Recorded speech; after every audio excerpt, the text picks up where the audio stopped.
Hello, good morning to everyone. देखिए, आज हम लोग बेसिक क्लास पे डिस्कस करने वाले हैं और वो चैप्टर के नेम होंगे डिवेंचर्स। ठीक है, तो सबसे पहले आज हम लोग डिस्कस करेंगे मीनिंग ऑफ डिवेंचर्स और टाइप्स ऑफ डिवेंचर। दो टॉपिक पे आज हम लोग डिस्कस करने वाले हैं। जो भी है इस चैनल को देख रहे होंगे स्टार्ट से लेकर एंड तक देखेंगे। तो सबसे पहले देखिए डिवेंचर्स का मीनिंग क्या है वो समझते हैं। कहा गया है कि डिवेंचर्स एक प्रकार के रिटेन डॉक्यूमेंट है जो कंपनी के थ्रू इशू की जाती है एक्नॉलेजमेंट ऑफ डेब्ट। समझ गए?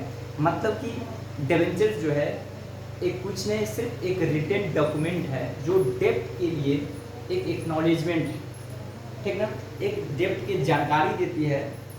ठीक है, कि डेब्ट का जानकारी देती है, वो एक प्रकार के लिखित पत्र होती है। जैसे कंपनी कोई इशूड करती है डिवेंचर, उसके बदले एक रिटेन डॉक्यूमेंट दी जाती है। ठीक ना, उसी को डिवेंचर्स बोला जाता है।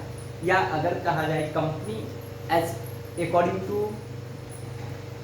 To section 230 of the Indian companies act 2013 के अकॉर्डिंग कहता है debenture includes stock bond any other security whether charge on assets और not.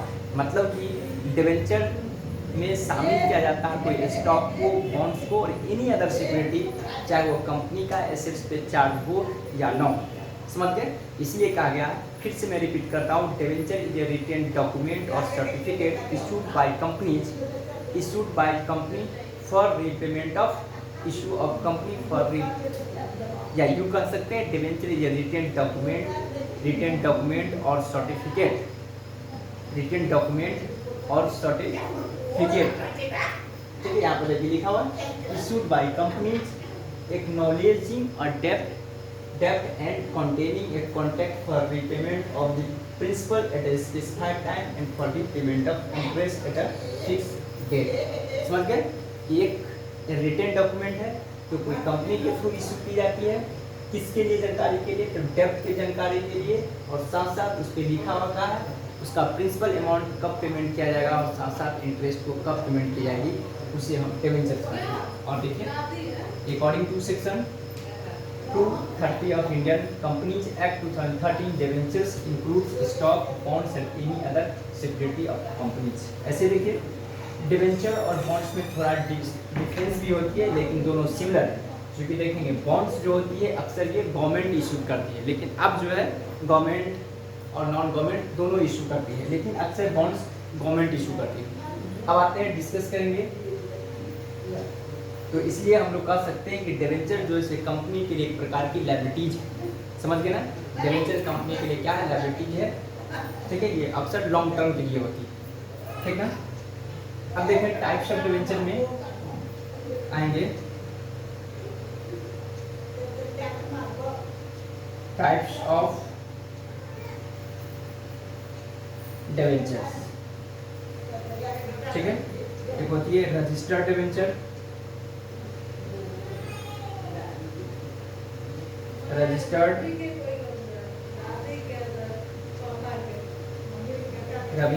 Debenture, secured debenture,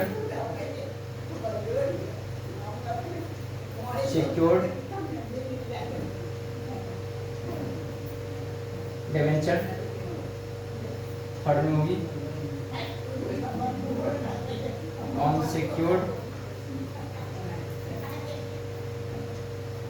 unsecured debenture.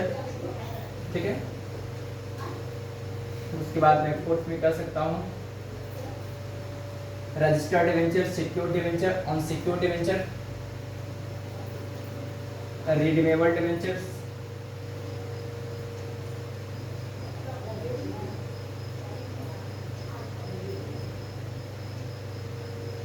Redeemable debentures. एक होती है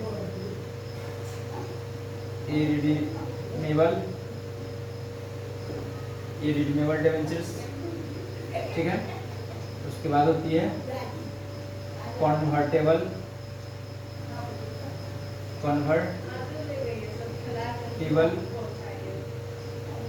डिवेंचर्स।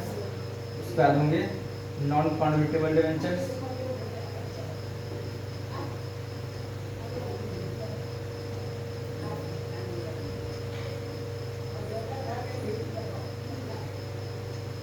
Non convertible debenture. ये सब आपको रहा टाइप्स ऑफ डिवेंचर्स।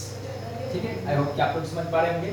मैं फिर से नेक्स्ट क्लास में इस पर भी डिस्कस करूंगा कि रजिस्टर्ड डिवेंचर्स किसे बोला जाता है। ऐसे मैं समझा दे रहा हूँ, रजिस्टर्ड डिवेंचर वैसे डिवेंचर को बोला जाता है जिसके रजिस्टर्ड डिवेंचर होल्डर का नेम मेंटेन होती है, उसे रजिस्टर्ड डिवेंचर्स बोला जाता है। सिक्योर्ड डिवेंचर का मतलब होता है जिस डिवेंचर के अगेंस्ट में कोई मोर्गेज करवाई जाती है। जब कोई कंपनी डिवेंचर को इशू करती है तो वो अपने एसेट्स को मोर्गेज करवा देती है। यदि मैं इसका प्रिंसिपल अमाउंट और इंटरेस्ट रीपेमेंट करने में अनेबल रहूँगा, ठीक ना, तो उसके एवज में आप मेरा एसेट्स को सोल्ड करके अपने पैसे को कलेक्शन कर सकते हैं। अनसिक्योर्ड का मतलब ऐसे डिवेंचर जिसपे किसी प्रकार के एसेट्स का मोर्गेज नहीं रहती है, उसे अनसिक्योर्ड डिवेंचर बोला जाता है। रिडीमेबल डिवेंचर्स का मतलब होता है वैसे डिवेंचर जिसको सर्टेन पीरियड में उसको रिडीम करना होता है। मतलब रिडीम का मतलब होता है रीपेमेंट करना होता है। जब डिवेंचर जारी की जाती है, इशू की जाती है, तो उसी समय मेंशन रहता है कि इस डिवेंचर को इतने दिन after 5 year, after 10 year, after 2 year में मैं इसे रिडीम कर दूंगा, तो उसको बोला जाता है रिडीमेबल डिवेंचर। मतलब रीपेमेंट का डेट इसमें फिक्स होती है। इरिडीमेबल का मतलब होता है कि वैसा डिवेंचर जिसको रिडीम करने का डेट कोई फिक्स नहीं होती, कंपनी का जब इच्छा होगा तब उसको रिडीम करेगा। कन्वर्टेबल डिवेंचर का मतलब वैसा डिवेंचर जिसको हम लोग डिवेंचर से शेयर में ट्रांसफर कर सकते हैं, उसे बोला जाता है कन्वर्टेबल डिवेंचर। ठीक है, नॉन कन्वर्टेबल डिवेंचर का मतलब वैसा डिवेंचर जिसको शेयर में हम लोग ट्रांसफर नहीं कर सकते, उसे बोला गया नॉन कन्वर्टेबल डिवेंचर। ठीक है, आई होप कि आप लोग समझ गए। और दूसरी बात यहाँ पर ये भी समझेंगे, जो डिवेंचर का मैंने मीनिंग बताया, इसमें याद रखेंगे डिवेंचर कंपनी के लिए एक प्रकार की लोन है, पहली बात। दूसरी बात, कंपनीज को डिवेंचर पे एक फिक्स रेट से इंटरेस्ट पेमेंट करनी पड़ती है। ठीक है, तो आई होप कि आप लोग समझ गए होंगे, इसको आप लोग नोट कर लेंगे। और